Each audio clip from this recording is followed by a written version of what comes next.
प्यारे बच्चों नमस्कार। आज हम पढ़ने जा रहे हैं 10th क्लास का एक टॉपिक अरिथमेटिक प्रोग्रेशन एपी। इसका एक वीडियो ऑलरेडी आ चुका है चैनल पे। तो बच्चों आज वाले वीडियो में हम सीखेंगे कि एपी के बारे में जो बेसिक चीज़ें हैं, उस वीडियो में हमने सम के बारे में बात की है। यहाँ हम एपी पे थोड़ा सा पीछे आएंगे चीज़ों पे और उसके हिसाब से बात करेंगे। तो बच्चों देखो, अरिथमेटिक प्रोग्रेशन है क्या? ऐसी प्रोग्रेशन जिसमें हमेशा डिफरेंस क्या होता है प्यारे बच्चों? सेम होता है। ऐसी प्रोग्रेशन जहां पे डिफरेंस क्या है? सेम है प्यारे बच्चों। यहां देखिए 3 का डिफरेंस है, यहां भी 3 का डिफरेंस है, यहां भी 3 का डिफरेंस है। तो प्यारे बच्चों जहां पे डिफरेंस सेम आता है उसे हम क्या कहते हैं बच्चों? अरिथमेटिक प्रोग्रेशन कहते हैं। ठीक है, यहाँ पे अरिथमेटिक प्रोग्रेशन में क्या है प्यारे बच्चों? एक तो हमें पता चल गया कि जो डिफरेंस है वो सेम आ रहा है। सेम आ रहा है इसका मतलब सब में डिफरेंस क्या है? कॉमन है। और बच्चों कॉमन है इसीलिए इसका नाम रख दिया गया कॉमन डिफरेंस। क्या रख दिया गया? Common difference. और बच्चों जो कॉमन डिफरेंस इसको हम डी से डिनोट करते हैं। किससे डिनोट करते हैं? डी से। और कोई भी एपी है ना, उसकी जो पहली टर्म है प्यारे बच्चों उसे हम ए से डिनोट करते हैं। किससे डिनोट कर रहे हैं बच्चों? ए से। अब देखो हमारे पास एपी बनी कैसे। अब मान लो ये एपी है मेरे पास, तो इसकी जो सबसे पहली टर्म है उसे बच्चों मैं क्या बोलूंगा? A1।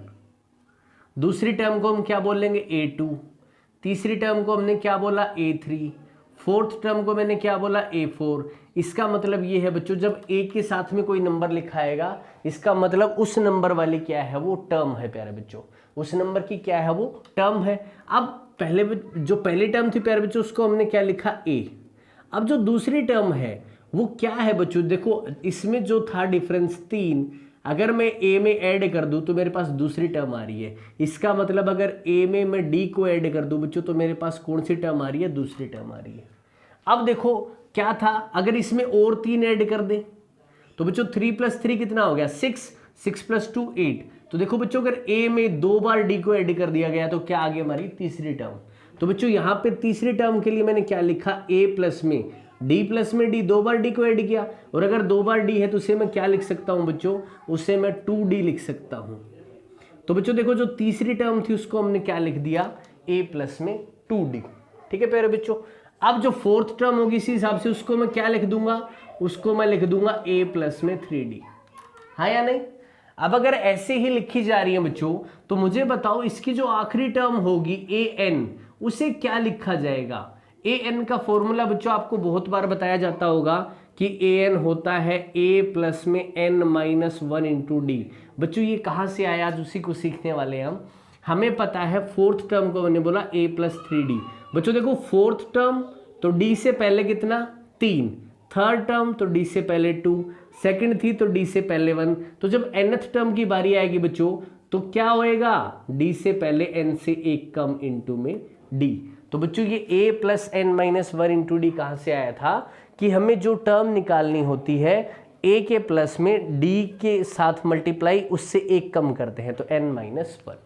तो बच्चों ये फॉर्मूला बड़े काम का है। हमारी जो दूसरी एक्सरसाइज है एनसीईआरटी की वो इसी पे बेस्ड है पूरी की पूरी, और तीसरी एक्सरसाइज में भी हेल्प करता है। बड़ा इंपॉर्टेंट फॉर्मूला है।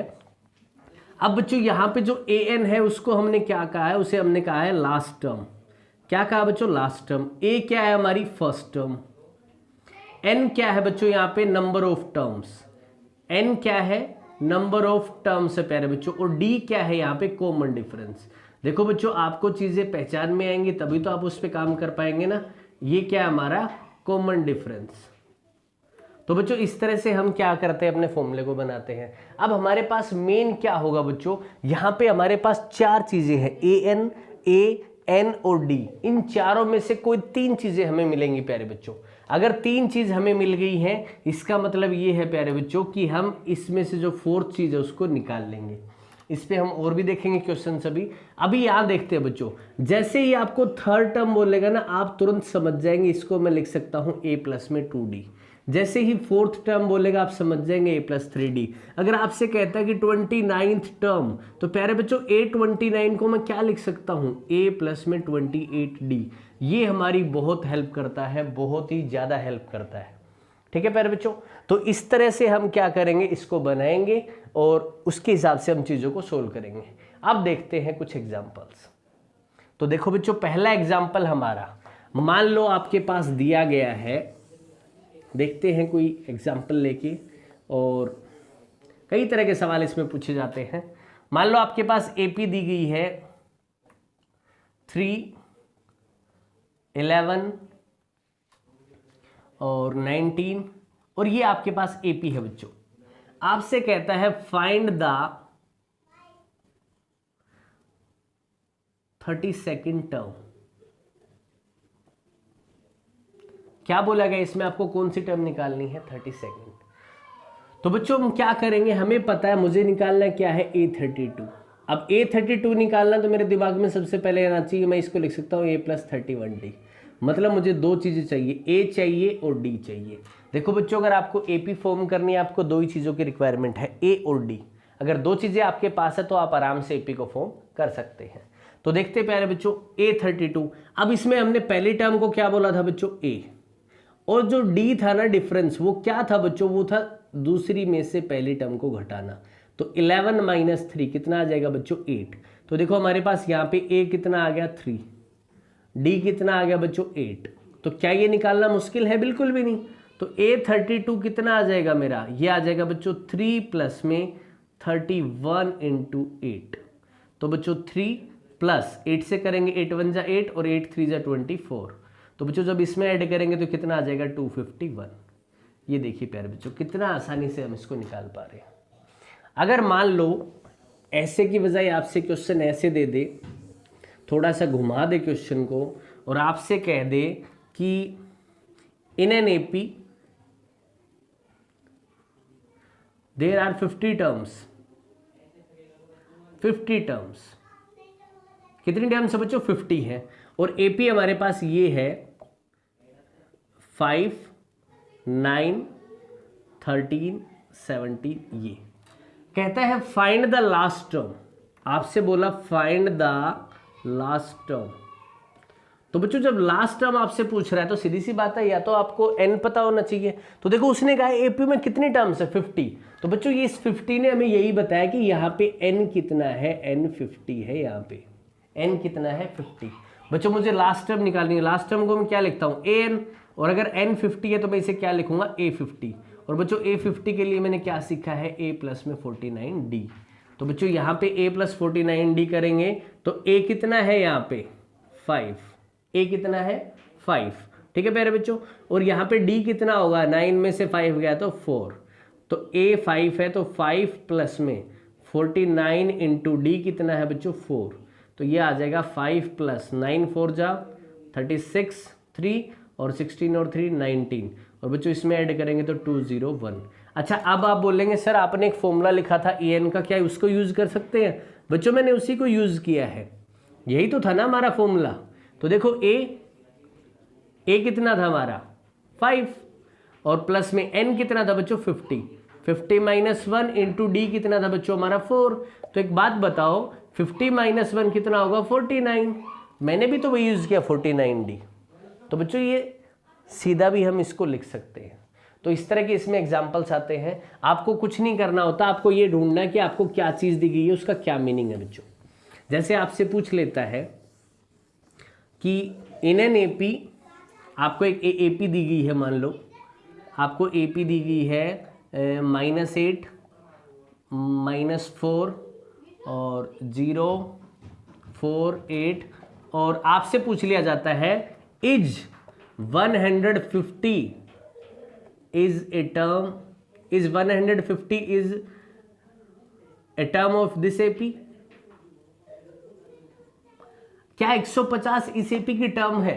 अब देखो बच्चों, जब भी हमसे पूछा जाएगा ना क्या 0 इसकी टर्म है, क्या 150 इसकी टर्म है, इस तरह के सवाल आते हैं ना बच्चों, उस टाइम जो पूछा जा रहा है उसको हम क्या मान लेंगे, AN मान लेंगे प्यारे बच्चों। क्या मान लेंगे, AN। अब हमें क्या निकालना, N। अगर वो N एक नेचुरल नंबर आता है बच्चों, नेचुरल नंबर मतलब ना तो फ्रैक्शन में आ रहा है, ना वो पॉइंट में आ रहा है, तो इसका मतलब बच्चों वो क्या है, नेचुरल नंबर की फॉर्म में। क्योंकि देखो n नेगेटिव तो होएगा नहीं, टर्म्स नेगेटिव तो होती नहीं है। तो जब वो क्या हो रहा है, किसी नेचुरल नंबर की फॉर्म में आ रहा है तो ये इसकी टर्म है। अगर वो नेचुरल नंबर की फॉर्म में नहीं आ रहा तो ये इसकी टर्म नहीं है। चेक करते प्यारे बच्चों है कि नहीं। तो देखो हमारे पास an का फॉर्मूला है क्या, a प्लस में n - 1 × d। तो देखो an तो हमने माना 150, ए क्या होता है बच्चों पहली टर्म, तो -8 प्लस n-1, क्योंकि n तो हमें निकालना है। अब d क्या होगा बच्चों, इसमें से घटाएंगे इसको, तो ये ध्यान से देखना भाई, -4 में से घटाएंगे क्या, -8। देखो बच्चों सब्ट्रैक्ट में और इसके साइन में हमेशा डिफरेंस रखना है आपको, तो -4 और माइनस माइनस क्या हो जाएगा, प्लस का 8। तो बच्चों यहाँ पे जो डिफरेंस आएगा ना वो प्लस का 4 आएगा। किसका 4 आएगा, प्लस का। तो बच्चों यहाँ मल्टीप्लाई में 4 हो गया। तो ये देखो ये इधर किसका है, माइनस का, इधर आएगा तो किसका हो जाएगा, प्लस। किसका हो जाएगा बच्चों, हमारे पास प्लस का हो जाएगा ये। तो अब देखो अगर ये प्लस हो जाएगा तो बच्चों 150 प्लस में 8, इधर क्या बचेगा बच्चों, n-1 इंटू 4। तो 150 में 8 जोड़ेंगे बच्चों क्या हो जाएगा, 158, और इधर आ गया n-1 इंटू 4। अब ये 4 इधर मल्टीप्लाई में इधर आएगा तो किसका हो जाएगा, डिवाइड का। तो 158/4, इधर क्या बचा, n-1, 4 से काटेंगे, 4 तिये 12, 4 नियमन 36.5। तो बच्चों देखो ये 39.5 आया।